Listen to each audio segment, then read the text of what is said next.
Bonjour Fanny Pigeot. Bonjour. Alors vous êtes journaliste indépendante, vous collaborez notamment au site Mediapart et vous publiez donc avec l'économiste Dongo Sambasila L'arme invisible de la France-Afrique, une histoire du franc CFA.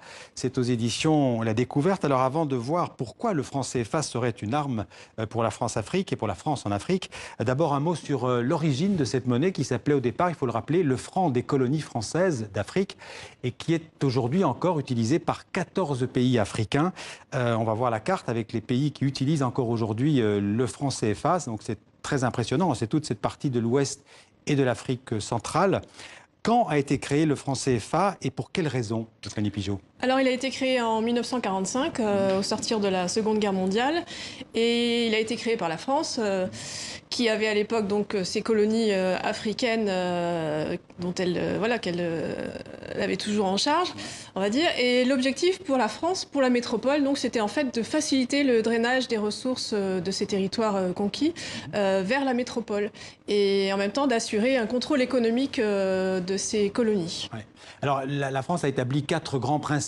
Ce serait peut-être très long de les expliquer tous, mais en tout cas, en gros, c'est la centralisation des réserves de change.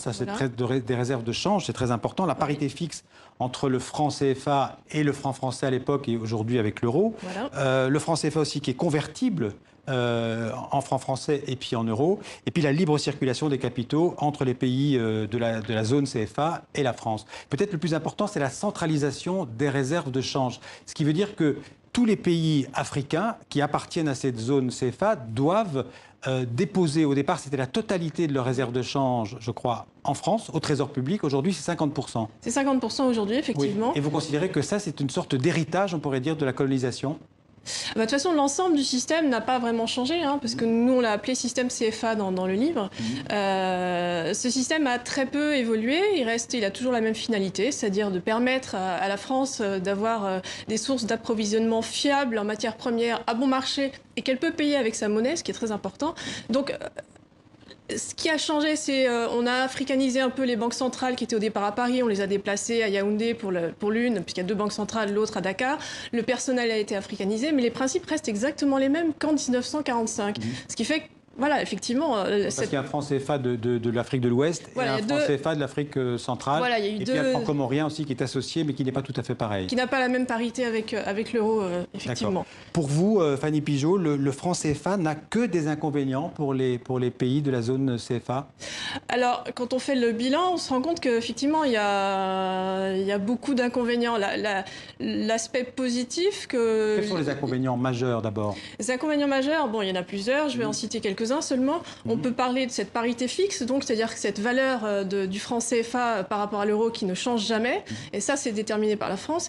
Et donc, ça veut dire qu'il y a un taux de change fixe. Et ce système est très, en fait, manque de souplesse complètement. Et ça oblige les pays africains à un certain nombre de choses. Ils ont des contraintes. Pour défendre cette parité fixe, les banques centrales limitent, par exemple, le crédit intérieur. C'est-à-dire qu'elles limitent le volume de crédit qu'elles accordent aux États, aux entreprises, aux ménages. Ce qui fait qu'il n'y a pas d'argent pour financer en fait le développement. Aussi que les pays de la zone CFA ne peuvent pas dévaluer leur monnaie.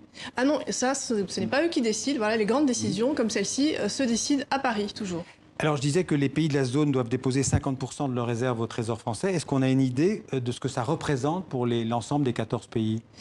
J'ai pas les chiffres en tête, mais ce qu'il faut dire aussi, c'est que... Ça fait beaucoup d'argent, c'est des milliards d'euros? La France ne gagne pas énormément sur cela. Il faut bien avoir ça à l'esprit, parce que souvent la thèse développée par ceux qui s'opposent au franc CFA disent que l'argent, voilà, beaucoup d'argent... En plus, la France, elle reverse des intérêts, j'imagine, aux pays africains. Oui, il y a tout un système qu'on explique dans le livre.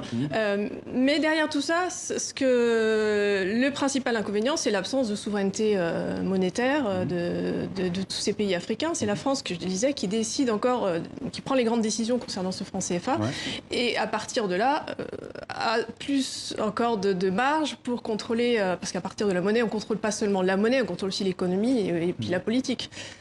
Mais vous diriez que, par exemple, que le franc CFA qui est lié à l'euro, que la valeur de l'euro actuelle, par exemple, est trop élevée pour les pays africains? Alors oui, c'est aussi un autre inconvénient. Effectivement, le franc CFA a une valeur externe très forte qui qui pénalise en fait les productions locales, puisque quand une monnaie est surévaluée, ça agit comme une sorte de subvention sur les importations, une sorte de taxe sur les exportations. Ça veut dire que voilà, le développement est complètement handicapé par cette surévaluation. Alors il y a quand même des avantages pour les pays africains. Par exemple, on cite souvent, quand on lit la littérature sur le franc CFA, on dit que l'avantage principal pour les pays de la zone, c'est une certaine stabilité économique. Alors c'est vrai. C'est-à-dire qu'on ne fait pas tourner la planche à billets. Voilà, effectivement, l'inflation est maîtrisée. L'inflation est maîtrisée parce que le système fait qu'on est obligé, pour ces pays, sont obligés de s'aligner sur la politique monétaire de la Banque Centrale Européenne, on sait que la zone euro n'a pas les mêmes besoins que la zone franc, c'est évident, les économies ne sont pas les mêmes, ne sont pas développées de la même manière. Oui, alors cette stabilité, effectivement, les prix ne varient pas trop. Mais elle a un coût, cette stabilité, et c'est tout ce qu'on décrit dans le livre, une série d'inconvénients qui font qu'aujourd'hui, la majorité des pays de la zone franc sont des pays parmi les pays les moins avancés et ont un bilan socio-économique de manière générale qui est assez mauvais. En quoi le franc CFA est l'arme invisible de la France en Afrique, ou comme le dit le titre de votre livre, l'arme invisible de la France-Afrique?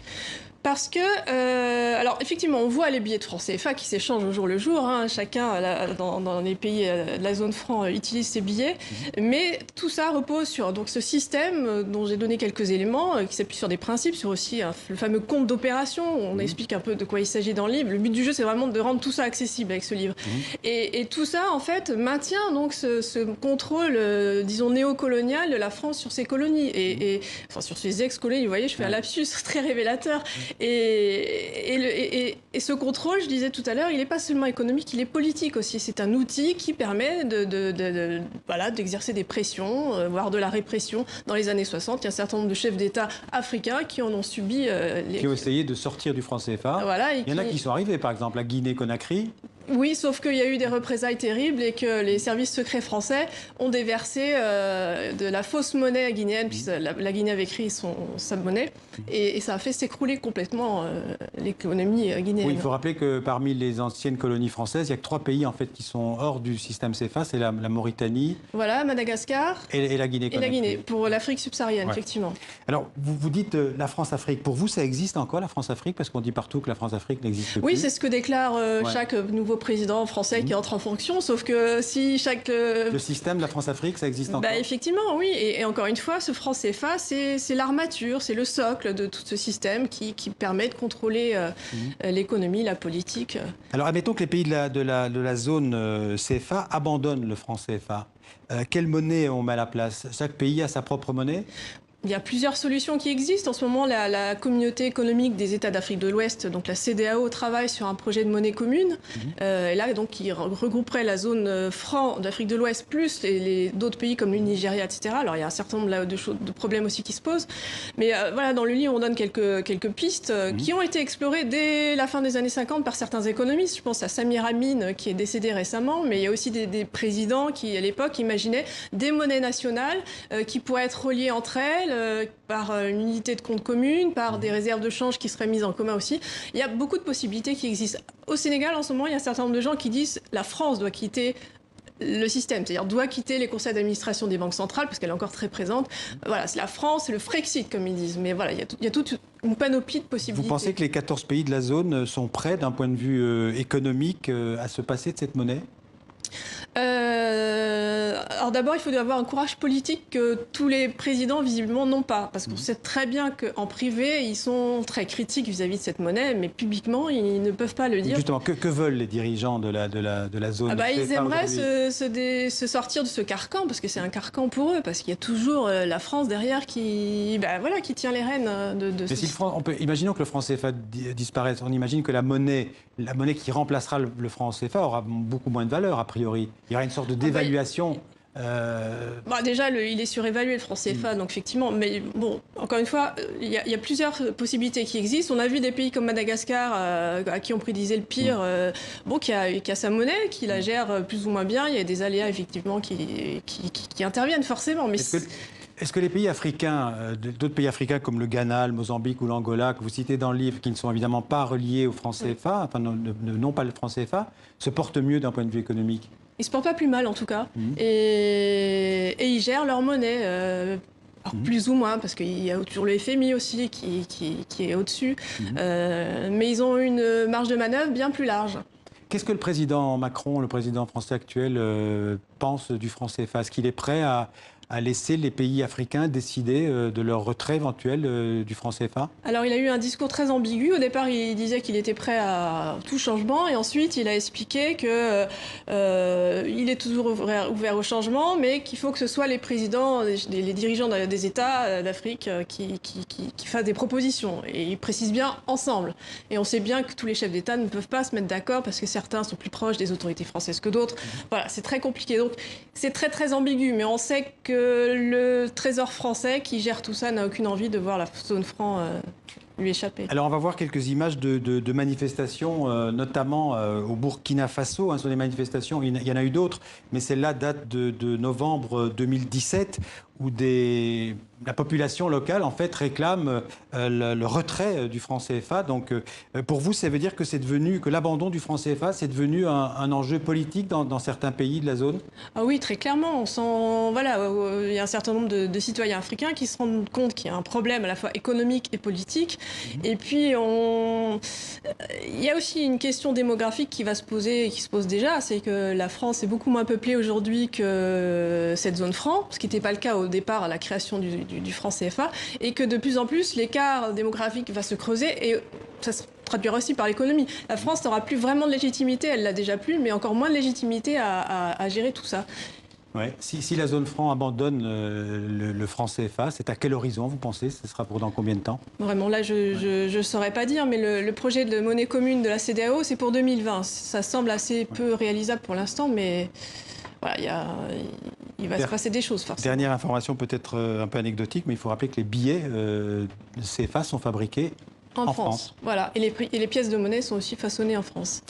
Merci beaucoup Fanny Pigeot. Donc L'arme invisible de la France-Afrique, une histoire du franc CFA, c'est aux éditions La Découverte. Merci d'être venue en parler. Merci. Dans le 60.